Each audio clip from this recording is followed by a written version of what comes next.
every general practice isn't the same. So there are some out there that do a lot of surgery. There are some out there that don't do a whole lot at all. So, trying to align what your goals are with the goals of the practice that you work at and making a career switch. If you're comfortable with that and you want to grow, don't be afraid to change things up. Hey, VetFolio Voice. Hello, hello, hello. I'm so excited to be bringing you this episode. It features a colleague who I'm fortunate enough to work pretty closely with, Dr. Jessie Stanley. Jessie's story and what he's been a part of creating is such a good example of finding a niche in veterinary medicine and really embracing it in order to make your career your own. Jessie started out in general practice and more recently has transitioned to community care veterinary specialist, and his practice is now surgery focused. What I took away from this episode is that Jessie recognized an opportunity in front of him, and despite the inevitable doubt, trepidation, and dare I say imposter syndrome that comes with any big change, he moved beyond that fear and created something that's had a positive impact on both his own career and the North Central Florida community. Like I mentioned, we're talking about community care veterinary specialists located here in North Central Florida. Since its implementation, it's grown from a surgery-focused practice to one that now offers emergency and limited specialty services, due in no small part to Dr. Stanley's hard work and leadership. I'll let him tell you in his own words, but first let me introduce him. Dr. Jessie Stanley, a veterinarian with advanced surgical skills, is the medical director at Community Care Veterinary Specialists, as well as an owner and partner in the business. His professional approach has always been to respect the human-animal bond and exceed expectations regarding client communication. Throughout his career, he noticed there was a gap between general practice and specialty care, and as this gap increased, the accessibility of care diminished. The hospital was born from the idea that an intermediate care model like this one gives wider access to procedures and care that otherwise might not be available to pet owners. Dr. Stanley is known for his passion and advanced training techniques, such as performing TPLOs, which is a common procedure now given the number of pets that experience cranial cruciate ligament injuries. I can't wait for you to hear more about it. Let's go ahead and get into our episode.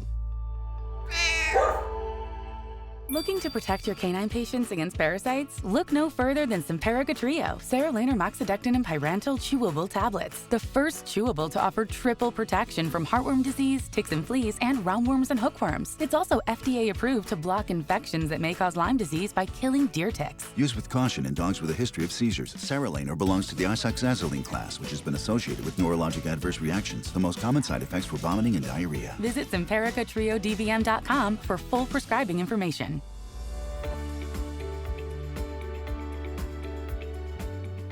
For this episode, I'm really excited because we get to use the live podcast studio and actually talk face-to-face, which is always my favorite way to record.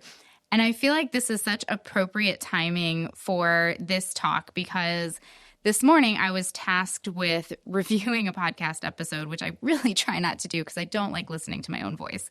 But the episode ended up being a lot about having that personal career journey that really fulfills your passion in veterinary medicine. And I think that's so apropos to what we're talking about here today. So all that to say, I'm joined by Dr. Jessie Stanley of Community Care Veterinary Specialist. Thank you so much for joining me today. Yeah, I'm excited to be here. Yeah, excited to have you here and hope you're enjoying the podcast studio because we don't get to use it often enough. Beautiful. I'm excited. I love the cat curtains. Yes, the cat curtains, they really bring an ambiance. You didn't go through the traditional residency route. So, and not only that, you're part owner in this whole organization. So this has been, a lot of pieces being put together. So tell us how all that kind of took shape and came together. Yeah. So, I graduated in 2012 from the University of Florida and went into general practice after graduating, which I loved. I was in general practice for 10 years. And then we noticed a need in the community for just surgery. UF was really busy, and in the general practice setting, it's really hard to fit all of that in because there's only so much allotted time that you've got for surgery. So we kind of came up with this idea of opening a hospital that is dedicated to surgery and dentistry, just to try to meet the need in the community. And then it kind of just blossomed from there. Originally, we opened Veterinary Surgery Center, which was a surgery-focused practice, mainly focusing on outpatient surgery and dentistry. But after talking with some people in the community and having a few other veterinarians come on board, we decided that the next step would be opening an actual specialty hospital. So we have the original facility that we first started that's still open as an outpatient surgery and dentistry hospital, but then have a second location that's now almost a full specialty hospital. So we have oncology, surgery, critical care, and emergency medicine. This whole thing happened pretty quickly, that it kind of started and it grew because, of course, full disclosure, this is part of the organization that I work for one day a week as well. And this was not happening when I first came on board, which was around 2020. And so just in the last 4 years, it's opened and then grown into what it is now, what was that like, kind of making that big transition and then watching that just rapid growth? Yeah, so it's a little surreal, thinking that it's only been, so it'll be, I think, 2 years in May since opening the first hospital.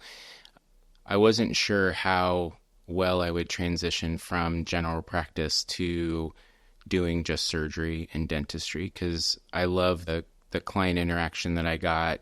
I knew clients that came in, I had known them for, multiple years, and I thought that it was going to be really hard for me to distance myself from that. But what I found was that the interactions that I got from clients that brought their animals in to see me for surgery, it was almost more meaningful because they really, really needed the services that we were providing. So the relationship that formed there just moved a lot faster, to the point where I've done surgery on, multiple pets from a family. I've done surgery on the same pet multiple times.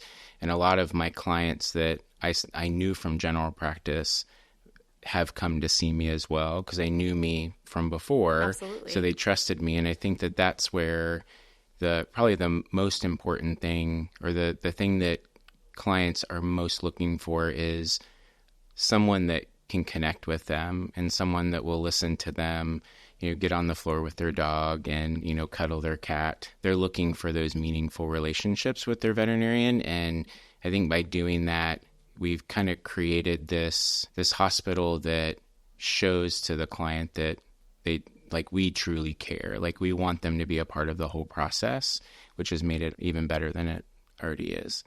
Absolutely. Absolutely. And sometimes, like you said, that connection is even more meaningful in those moments, because they're looking for a service that maybe that veterinarian who they do have a connection with and they do have that trust level with is not able, not willing to perform that surgery, or just knows, they're not the right person for that job. And that can be really scary, saying, okay, we're talking about a surgical procedure, which is already a little scary. Yeah. And, anesthesia is in there as well.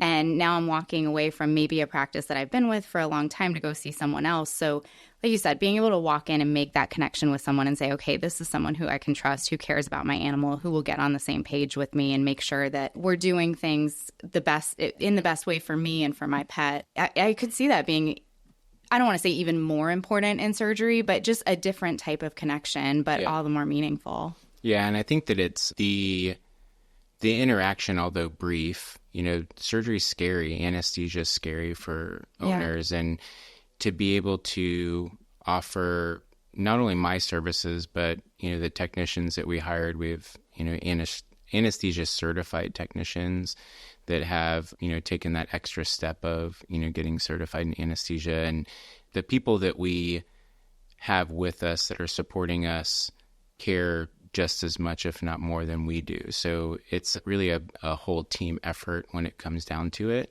providing the care that we provide. Yeah, absolutely. What about from the DVM perspective? What was that like, opening a surgery practice as a non-specialist? What kind of feedback did you get from DVMs in the community? Yeah, I mean, it was a little scary for me. I mean, the whole imposter syndrome, kind of comes up where, I was thinking, do I have the ability to do this? And what are, the local veterinarians going to think sending one of their clients to someone that's not board certified? And I've definitely had experiences where a client called, made an appointment, and wanted to see a board certified surgeon. And we're lucky to have one. But the few cases where someone really wanted to see the board certified surgeon, and they ended up seeing me, once I got to know them, once I talked to them, once I examined their dog, a lot of that just went out the window. Because again, it goes back to that personal relationship. They want to know that somebody has the knowledge and skill set to be able to accomplish the task that they want to accomplish. And that to me was a little daunting, thinking about it in terms of, being the one that everyone's sending the stuff that they can't do to me. But in my, in the past few years, I've really realized how much I really can do and how much I know. And we have developed a lot of good relationships with the veterinarians in our area. And even beyond that, I mean, reaching down to Ocala, Denellen, so south of that, and all the way up to like almost the north border of Florida, which is awesome to think that we're reaching that far just to be able to provide surgery and now other, stuff to people that need it. I think it speaks to the need, too, of, needing those more advanced surgical procedures and people who have the equipment, the knowledge, the comfort level to do them. Yeah. I know I was talking to, it was somebody at the company that handles my retirement, because it's tax time and everything. And so we were getting all that settled. And of course, you're a veterinarian, so you end up talking about their dog. Right. And she has a Great Dane who, of course, needs surgery because they all need surgery for something. Right. And she said, I was referred to this place. They said Dr. Stanley and Dr. Alvarez. And that's the place. That's where you should go. And they'll take great care of you. So the word is definitely out there. And like I said, it really speaks to that need because certainly from a personal perspective, I don't have that comfort level with surgery. Can I do it? Sure. Am I the best person for the job? Probably not. Yeah. And so knowing there's somebody out there to kind of have my back in those scenarios and let me do the things that I excel at.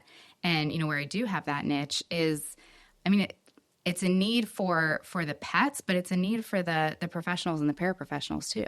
Yeah, and I think that was, something that definitely frustrated me in general practice is knowing that, you wanted your client and your patients to get, what they need. And a lot of the specialty hospitals in the area already were just so backed up, like they just couldn't physically get them in soon enough.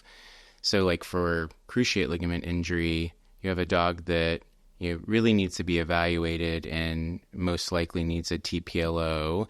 And the wait time when we first opened the hospital, I think was 6 months before they could even get an evaluation.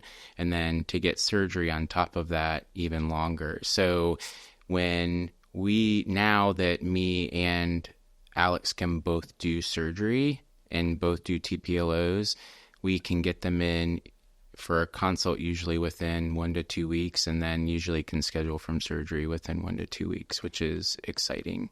It really is. Yeah. It really is. And I remember sending in a referral to one of the specialty hospitals before this facility opened, and it was like September or something, like, we aren't scheduling till next year, and we don't have that schedule yet. Now, it was really eye-opening because, of course, a TPLO is not an emergent surgery, but if we can get these dogs out of pain, get that knee stabilized, slow that arthritis, why wait 6, 7, 8 months to do that? Exactly.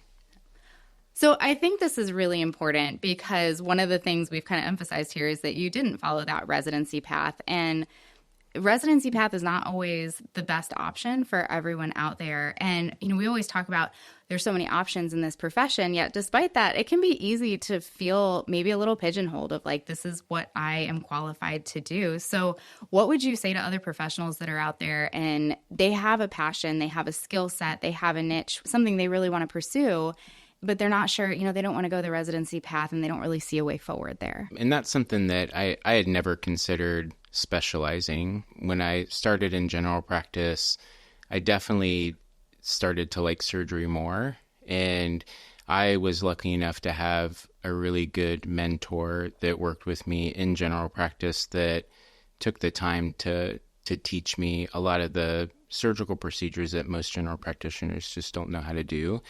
So I kind of fostered that. I spent all the extra time that I had trying to get as many of those as possible. And once you do them, you start to become more comfortable, and then you start to understand what your own boundaries are as far as what you can and can't do. But it takes that balance between your level of confidence and then your level of caution, making sure that you don't jump into anything that you're going to get in over your head quickly, or where you don't have the support system to come in and help you when you do get into a bind.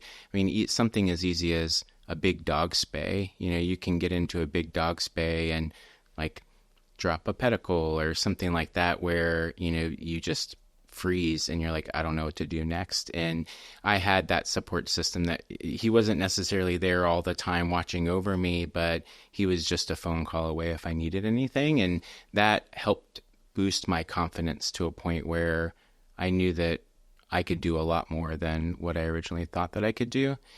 But, to answer your question, there are a lot of different directions that veterinarians can go. And I think it's a matter of thinking outside of the box to try to foster something that you're passionate about. Because when you're passionate about something, people are going to notice that. And things like surgery or emergency medicine or even like internal medicine and dermatology, things like that, there's a lot of CE opportunities, people that you can talk to where you can learn a lot more than the basics that we learned in vet school.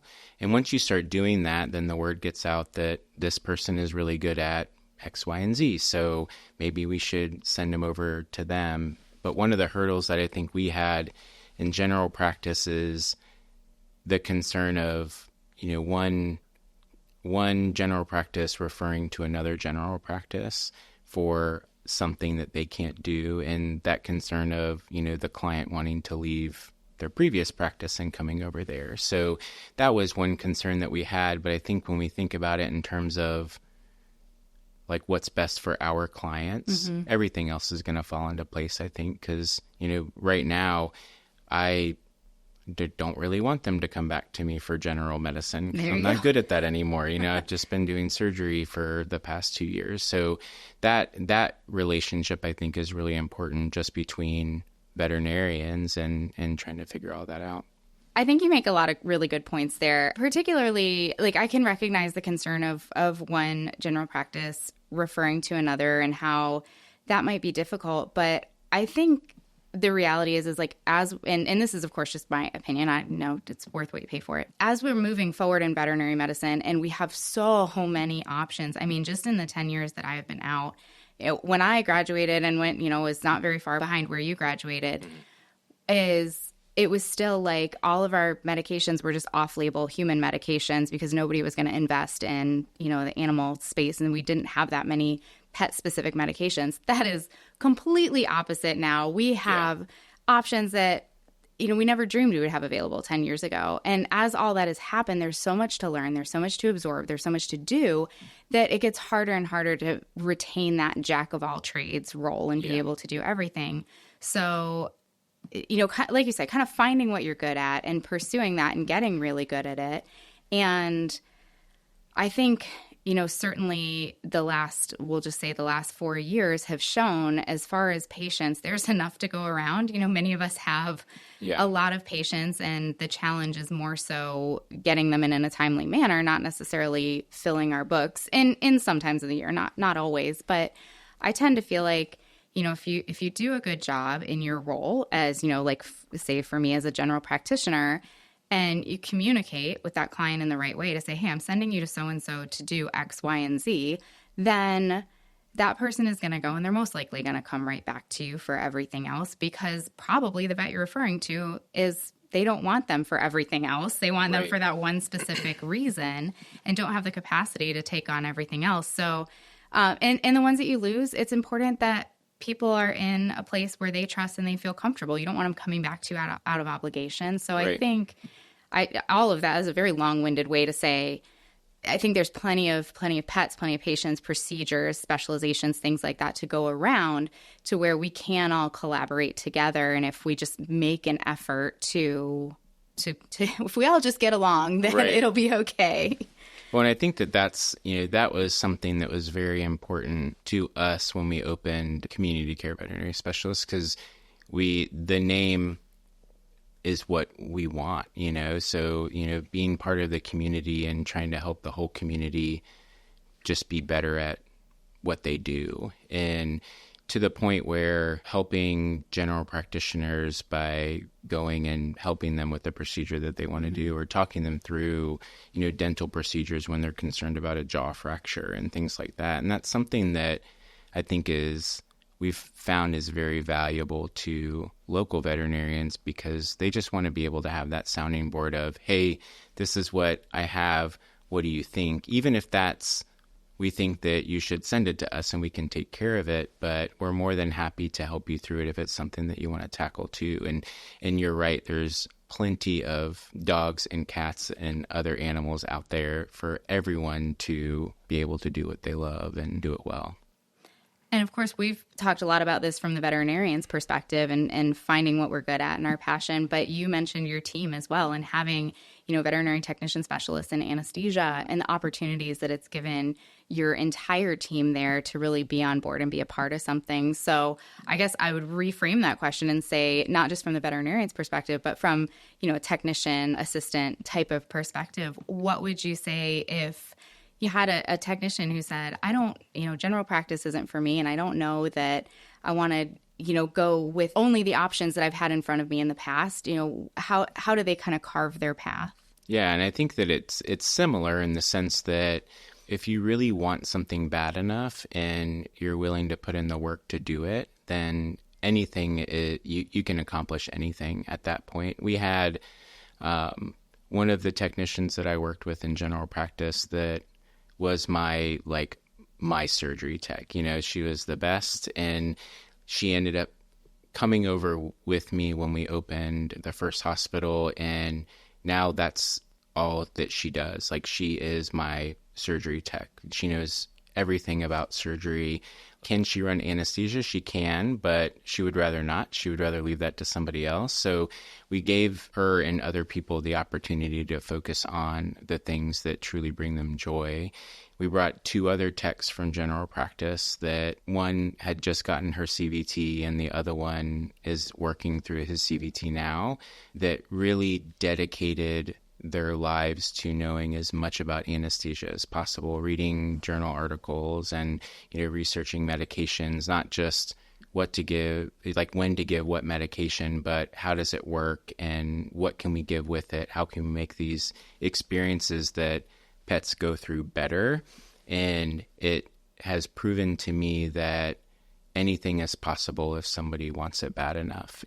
And I want technicians to better themselves. I want my other doctors to better themselves, even our, customer service representatives and our veterinary assistants. We all want them to strive for something more. So we want them to move up the ranks and do things that they want to do, even though they don't know how to do them yet. We want to get them there as fast as possible.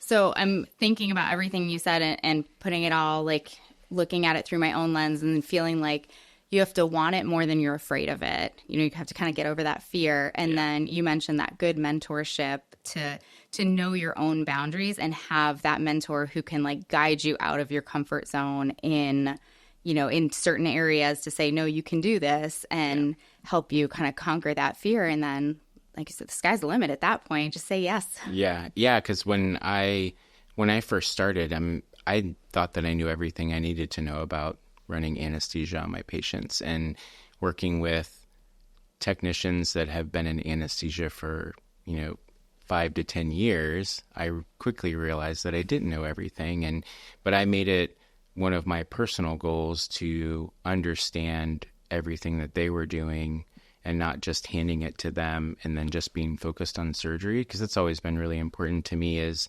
understanding all aspects of what I was doing. And I learned so much from those technicians, and I'm still learning to this day.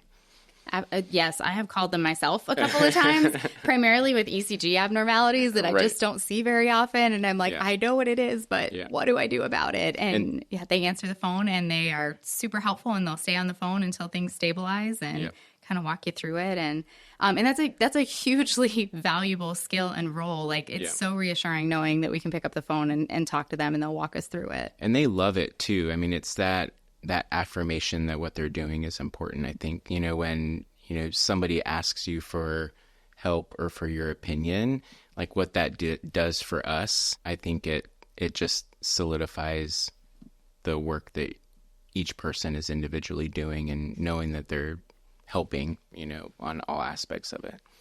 I'm so glad you said that. That's such a good point, because it can be easy to not want to step on any toes and say, I don't want to bother that person. I'll figure it out. But like you said, when we call and we say, hey, I need your opinion, I need your expertise, it's that validation for the other person too. Yeah, because I think that, people learn in different ways. And, some people learn by just being thrown in the deep end, and some people need a little bit more support, easing into the water. But with me, I learned a lot by just having to do it on my own.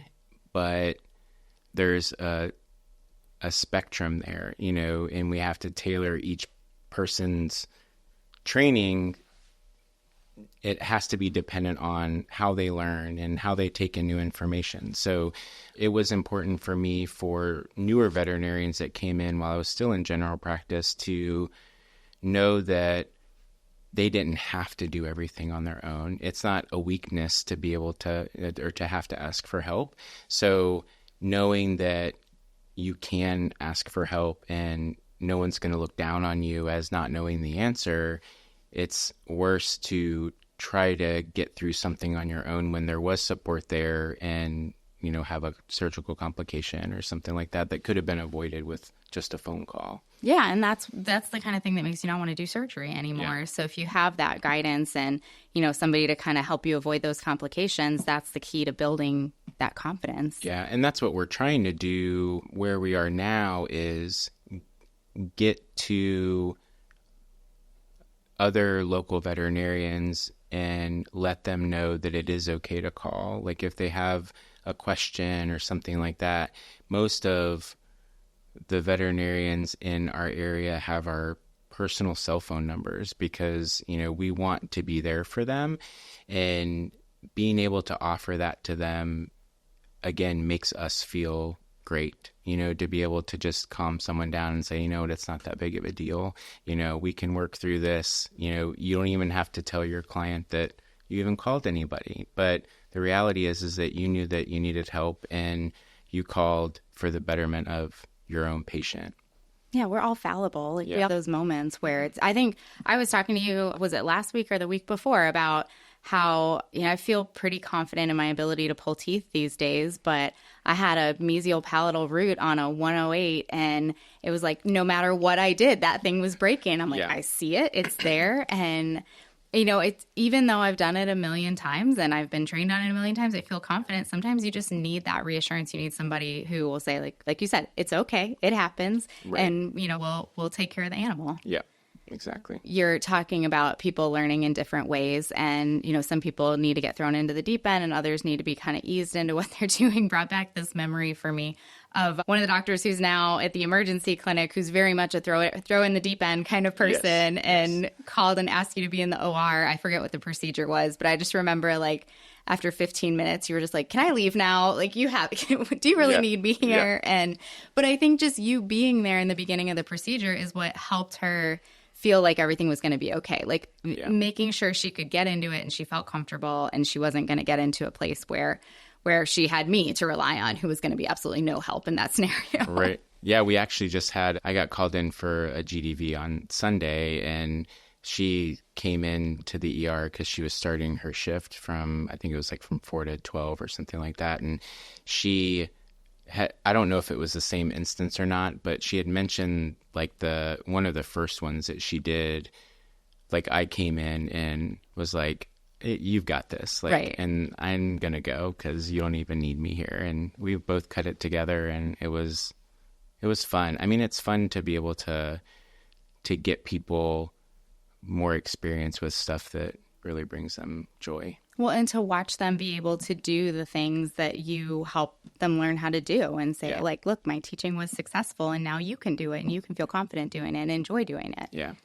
So now we talked about from the veterinarian's perspective, from the paraprofessional, technicians, assistants, CSR's perspective. What about students? You have students that rotate through CCVS as well, through the Surgery Center. What do you say to them?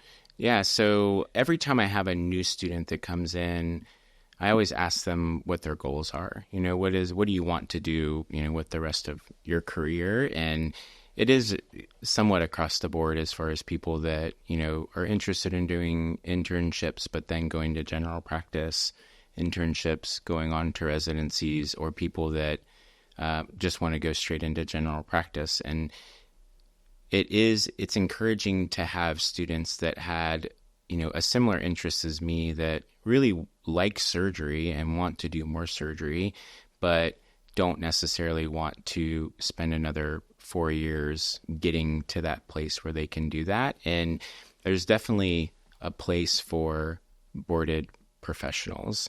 And what we're trying to do is not take that away, but kind of fill the gap between, people that are happier just doing, basic, general medicine versus, the people that really want to do more surgical work. And I encourage them to just, again, think outside the box. Think about, practices that you can go and work at that do offer a lot more mentorship, so you can just get that exposure, because that's what it comes down to is, the more you do something, the better you are at it, and the more interested you are in it, and the more you try to learn everything about a topic possible. But it's something that I think is needed in our profession, both with surgery and other specialties, is trying to spread all of that out, so that way there's not quite so much work for a few people. And it makes us want to get up and go to work in the morning when I can get up and go to work and know that I don't have to cut a GDV. I'm a much happier person, and probably similar, if you can get up and go to work and know that you don't have to see a dermatology case, you're having a better day. Exactly. Your dermatology cases are, no, we can't cut that TPLO until the pyoderma is cleaned up. Exactly.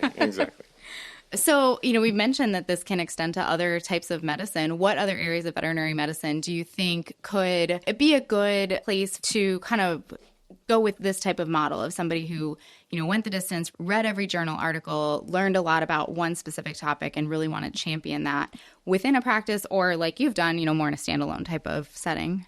Yeah, I think that a really good opportunity for general practices is to get those people that really do have that passion for something, and then trying to get the word out, developing relationships with other veterinarians in the area, knowing that, you have somebody that, works in your practice that I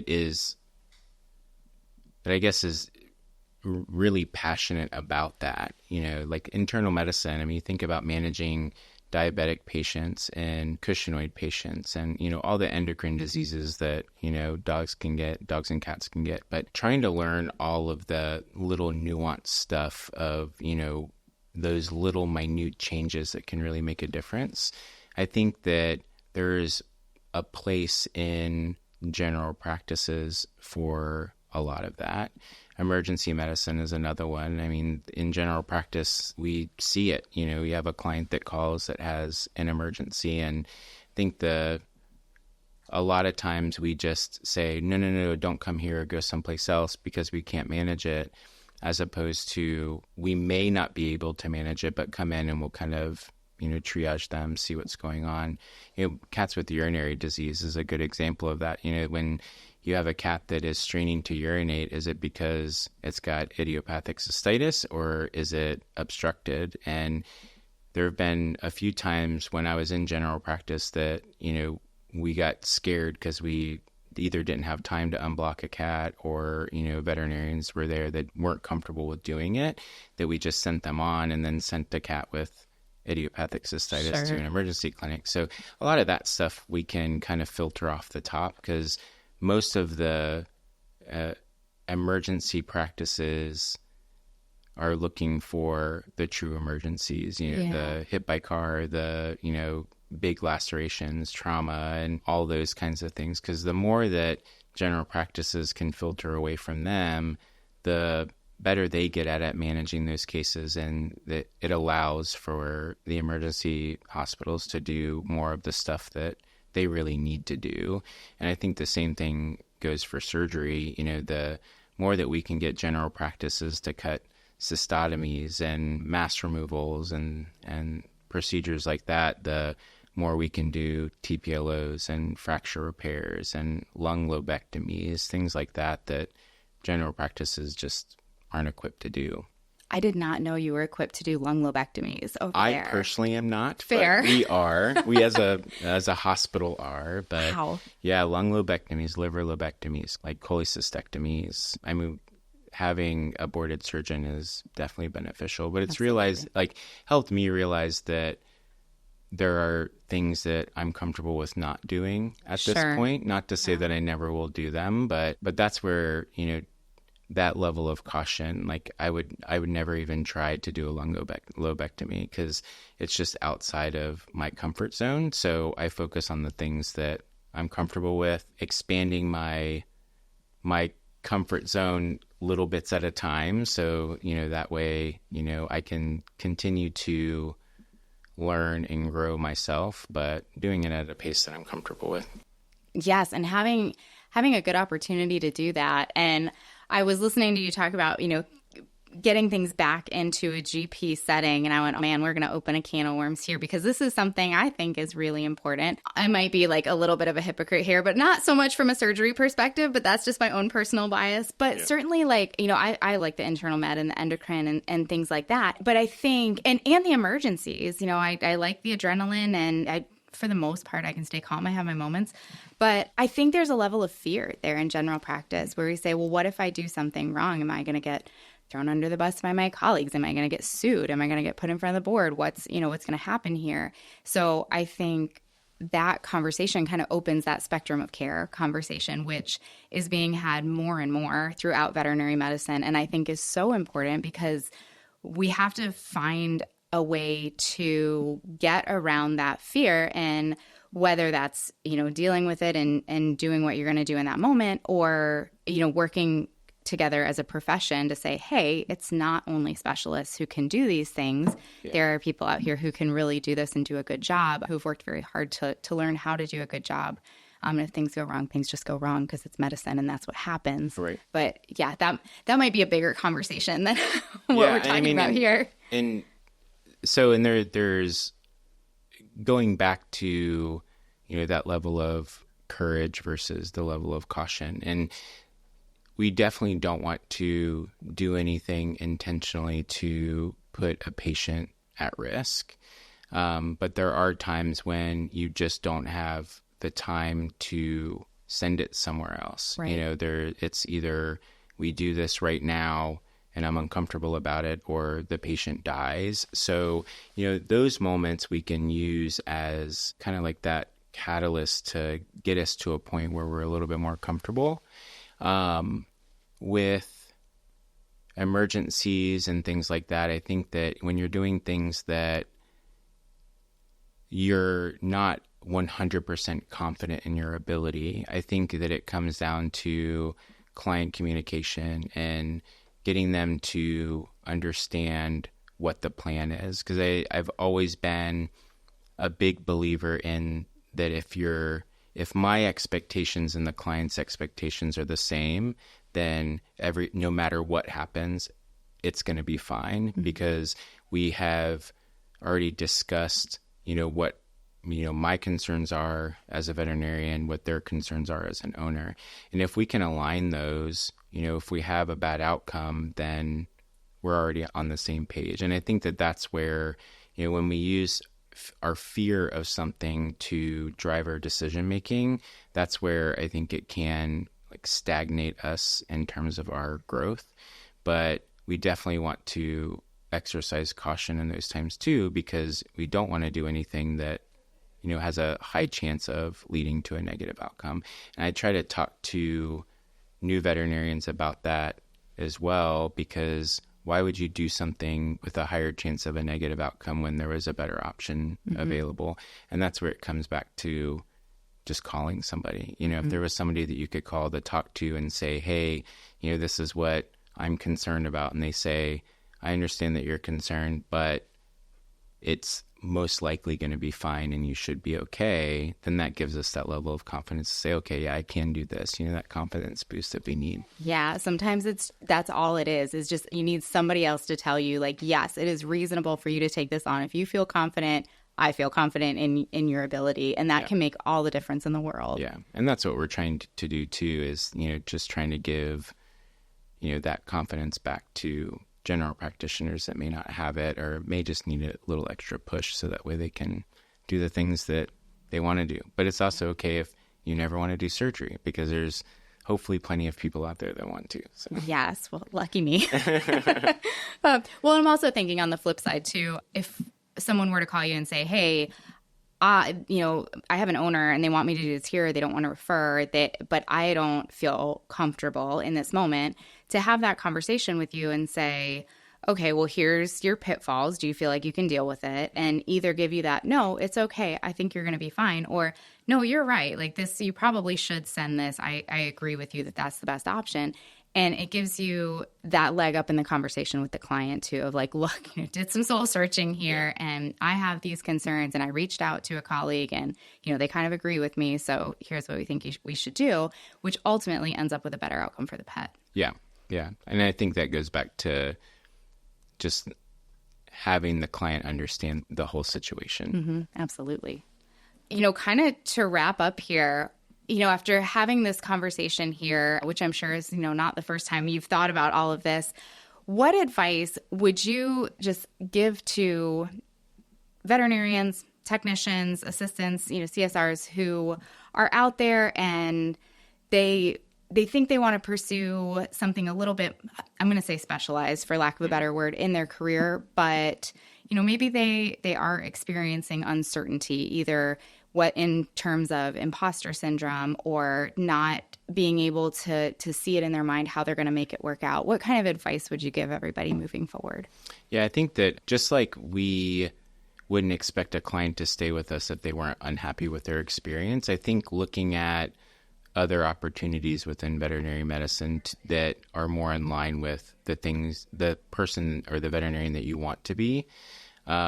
Because every general practice isn't the same. So there are some out there that do a lot of surgery. There are some out there that don't do a whole lot at all. So, trying to align what your goals are with the goals of the practice that you work at and making a career switch. If you're comfortable with that and you want to grow, don't be afraid to change things up. Similar to what we did, jumping from general practice to surgery-focused practice was a giant leap for me and definitely took me out of my comfort zone. But if we don't step outside of our comfort zone, then we're guaranteed not to grow. And the same thing goes for technicians. There's tons of CE available where you can self-paced learn, whatever you want to learn about. And discussing that with other people is important, because once if you read something, you retain some of it. If you explain it to somebody else, you get a whole different grasp of, the information. So trying to surround yourself by people that, you feel like are going to help you grow. And that's where mentorship comes in. And then reaching out to colleagues, because, we all generally want to help each other, and we want to help each other as a whole profession, and just knowing the right people to call for help, I think. I think that's great advice. There's so much there where I'm like, okay, in episode 2, like aligning your values and burnout and all this, and we can go down so many rabbit holes. But I think, really good advice, the importance of mentorship and being able to ask. And if you ask and you get a negative response from somebody, like, it's not your fault, then you should just reach out to somebody else, because that person, maybe they're having a bad day. Yeah. It's not you. Right. Well, thank you so much for joining me. And we got to use the podcast studio again, which was super fun. And what a great conversation. No, thanks. I love talking about this topic just because I personally want to make everyone's career in veterinary medicine, no matter what level of, position they're in, I want to make it the best that they can be. And I want them to love their career as much as I do.